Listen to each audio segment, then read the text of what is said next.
নমস্কার সকলকে, কেমন আছো তোমরা সবাই? গত বছর শেষের দিকে আমরা সিমলা মানালি ঘুরতে গেছিলাম, মানে হিমাচল প্রদেশে।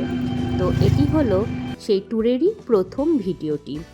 কিছু কারণের জন্য আমি এতদিন ধরে ট্যুরের ভিডিওগুলো আপলোড করতে পারিনি, তবে এবার থেকে আস্তে আস্তে করে আমি সমস্ত ভিডিও আপলোড করব। যেহেতু আমাদের ট্রেন ছিল হাওড়া থেকে, তাই দুপুরেই আমরা বেরিয়ে পড়েছিলাম, যেহেতু আমাদের বাড়ি শান্তিপুর। আমাদের ট্রেনটি ছিল 12311 নেতাজি এক্সপ্রেস।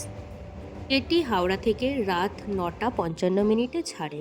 তো সে কারণে আমরা শান্তিপুর লোকাল ধরে প্রথমে নৈহাটি যাই, তারপর নৈহাটি থেকে যাই ব্যান্ডেল, এবং ব্যান্ডেল থেকে আমরা যাই হাওড়াতে। যখন আমরা ব্যান্ডেল পৌঁছাই তখন প্রায় সন্ধ্যা লেগে যায়। এরপর আমরা 5টার ব্যান্ডেল হাওড়া লোকাল ধরে পৌঁছে যাই হাওড়া স্টেশনে। ট্রেনে উঠে ক্লান্ত হয়ে মা ঘুমিয়েই পড়েছে।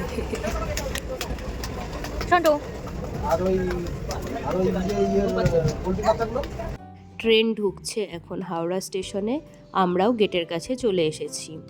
এবার মা সব কিছু দেখে নিচ্ছে, সব লাগেজপত্র ঠিকঠাক আছে কিনা। এবারে আমরা নেমে পড়ব।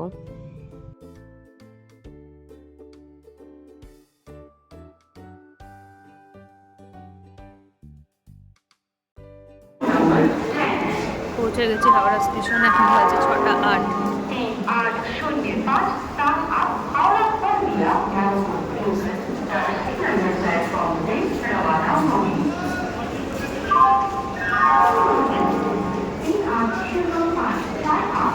এই যে আমার ছোট্ট বনু পেঁচি বুড়িও চলে এসেছে।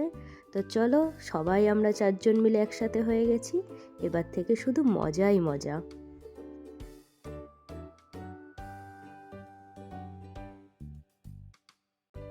যেহেতু আমরা অনেকটাই আগে পৌঁছে গেছি, তাই এখন 2-3 ঘন্টার জন্য আমরা এখানে রেস্ট নেব পাপার অফিস রুমে। ট্যুরের সমস্ত এক্সাইট ভিডিওগুলি দেখার জন্য অবশ্যই কিন্তু আমার সাথে জুড়ে থাকতে হবে। সবাই সুস্থ থেকো, ভালো থেকো, টাটা।